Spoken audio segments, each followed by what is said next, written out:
இன பாகுபாடு தேவனுடைய ஆலயமாகிய சபையில காணப்பட கூடாது. ஆனா சில நேரம் கிறிஸ்தவர்கள் மத்தியிலே அது இருக்கு.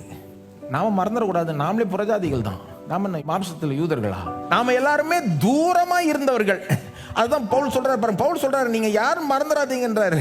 எபேசியர் 2:11 நினைத்து கொள்ளுங்கள், நீங்க யார், எங்கிருந்து வந்தீங்க நினைத்து கொள்ளுங்கள். 13 சொல்றாரு, முன்னே தூரமாயிருந்த நீங்கள் இப்பொழுது கிறிஸ்து இயேசுக்குள் கிறிஸ்துவின் ரத்தத்தினாலே சமீபமானீர்கள். நீங்க எங்கேயோ இருந்தீங்க, கடவுளுக்கும் உங்களுக்கும் ரொம்ப பெரிய ஒரு பெரிய கேப். நீங்க கிட்ட கூட சேர முடியாதவர்களா இருந்தீங்க.